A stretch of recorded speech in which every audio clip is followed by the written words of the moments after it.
आइए देखें कि 2/3 को 6 से गुणा करने का मतलब क्या है। पहले तरीके में हम ये सोच सकते हैं कि ये एक तरह से 2/3 को 6 बार जोड़ने के समान है। यहाँ पर 6 बार 2/3 लिखा हुआ है। और अगर हम इसे हल करना चाहें तो हमें अंश यानी कि न्यूमरेटर में लिखे गए 2 को 6 बार जोड़ना होगा।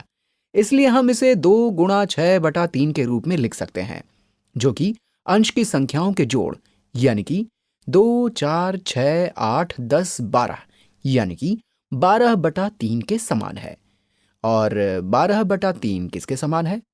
12/3 को हम 3 × 3 × 3 × 3/3 के रूप में लिख सकते हैं, जो कि 3/3 3/3 3/3 3/3 के समान है।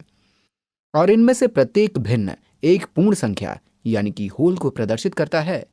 इन सभी भिन्नों में अंश और हर को विभाजित यानी कि डिवाइड करने पर 1 आता है और इन्हें जोड़ने पर उत्तर 4 आता है। तो ये 2/3 × 6 को प्रदर्शित करने का पहला तरीका था। दूसरे तरीके में हम इसे 6 के 2/3 हिस्से के रूप में प्रदर्शित कर सकते हैं। आइए इसे प्रदर्शित करें।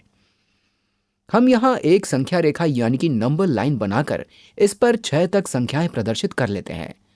तो ये संख्या रेखा है और ये हो गया 1, 2, 3, 4, 5 और 6। हमने यहाँ 6 तक संख्याएं प्रदर्शित कर ली हैं।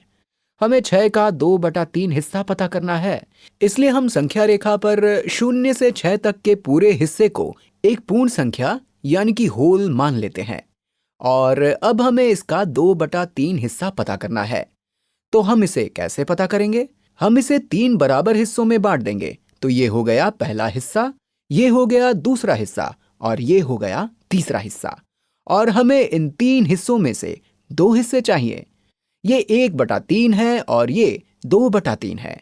तो 2/3 हिस्सा किसे प्रदर्शित करता है? ये 4 को प्रदर्शित करता है।